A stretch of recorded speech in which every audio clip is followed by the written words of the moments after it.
ಸತ್ಯ ಹೆಗ್ಡೆ ಸರ್, ನಿಮ್ಮ ಮ್ಯಾಜಿಕ್ ನಮಗೆ ಆ ಹಾಡಲ್ಲೂ ಕಾಣಿಸ್ತದೆ, ಸಿನಿಮಾದಲ್ಲೂ ಕಾಣಿಸುತ್ತೆ. ಎಷ್ಟು ಕಲರ್ಗಳನ್ನ ಒಂದು ಫ್ರೇಮಲ್ಲಿ ತಗೊಂಡ್ಬರೋದು is not a easy task. So ನಿಮ್ಮ ಎಕ್ಸ್ಪೀರಿಯನ್ಸ್ ಹೆಂಗಿತ್ತು ಸರ್?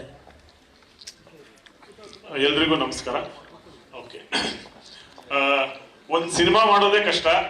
ಅದರಲ್ಲಿ ಒಂದು ಅದ್ದೂರಿ ಸಿನಿಮಾ ಮಾಡಿ ಅದ್ರ ಜೊತೆಗೆ ಪ್ರಮೋಷನ್ ಸಾಂಗ್ ಮಾಡೋದು ಕನ್ನಡದಲ್ಲಿ ತುಂಬಾ ವಿರಳ.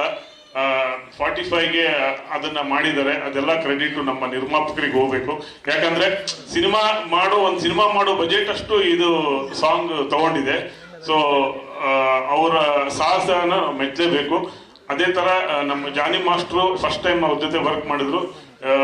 ಅವರ ಹಿಂದಿನ ಸಿನಿಮಾ ಸ್ಟೈಲ್ಗಳಲ್ಲೇ ಬೇರೆ ಇತ್ತು. ಬಟ್ ಈ ಸಿನಿಮಾ ಅವರು ಎಲ್ಲ ಹಿಟ್ ಸಾಂಗ್ ಅಲ್ಲಿ ಇದನ್ನ ಅವರು ಸಾಂಗ್ ಕೇಳಿದಾಗಿಂದ ಅವ್ರ ಸ್ಟೈಲು ಕೂಡ ಚೇಂಜ್ ಮಾಡಿಕೊಂಡು ಮಕ್ಕಳ ಜೊತೆಗೆ ನಮ್ಮ ನಟರು ಕೂಡ ನೋಡಕ್ಕೆ ಚಂದ ಆಯ್ತು. ಮೇಕಿಂಗ್ ನೋಡಿದಾಗ ಗೊತ್ತಾಗತ್ತೆ ಅವ್ರು ಎಷ್ಟು ಮಗು ಅವ್ರ ಜೊತೆನೆ ಹಿಂಗೆ ಹೊಂದಿಕೊಂಡು ಅವ್ರಿಗಿಂತ ಚಿಕ್ಕವರಾಗ್ಬಿಟ್ಟು ಡ್ಯಾನ್ಸ್ ಮಾಡ್ತಾ ಇರೋದು. ಸಾಂಗ್ ಇಂತ ಮೇಕಿಂಗು ಇನ್ನೂ ಅಷ್ಟು ಮಜವಾಗಿತ್ತು ಅಂತ ನಾನು ಹೇಳಕ್ ಇಷ್ಟಪಡ್ತೀನಿ. ಅದ್ರ ಜೊತೆಗೆ ಶಿವಣ್ಣ ಅಂದ್ರೆ ಶಕ್ತಿ, ಉಪ್ಪಿ ಸರ್ ಅಂದ್ರೆ ಸ್ಫೂರ್ತಿ, ರಾಜ್ ಸರ್ ಅಂದ್ರೆ ಮಾದರಿ.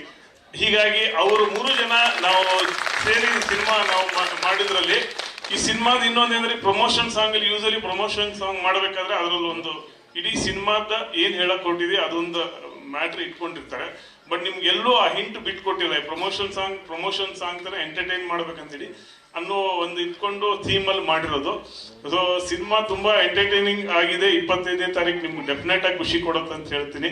ಅರ್ಜುನ್ ಸರ್ ಅವ್ರ ಮ್ಯೂಸಿಕ್ ಕಂಪೋಸರ್ ಅದ್ರ ಬಗ್ಗೆ. ಬಟ್ ಈ ಸಾಂಗ್ ಅಲ್ಲಿ ಅವ್ರಿಗೆ ಗೊತ್ತಾಯ್ತು ಸಾಂಗ್ ಕಂಪೋಸ್ ಮಾಡೋದಕ್ಕಿಂತ ಸಾಂಗ್ ತೆಗೆಯೋದು ಎಷ್ಟು ಡಿಫರೆನ್ಸ್ ಇದೆ, ಕಷ್ಟ ಆಗತ್ತೆ ಅಂತೇಳಿ. Thank you.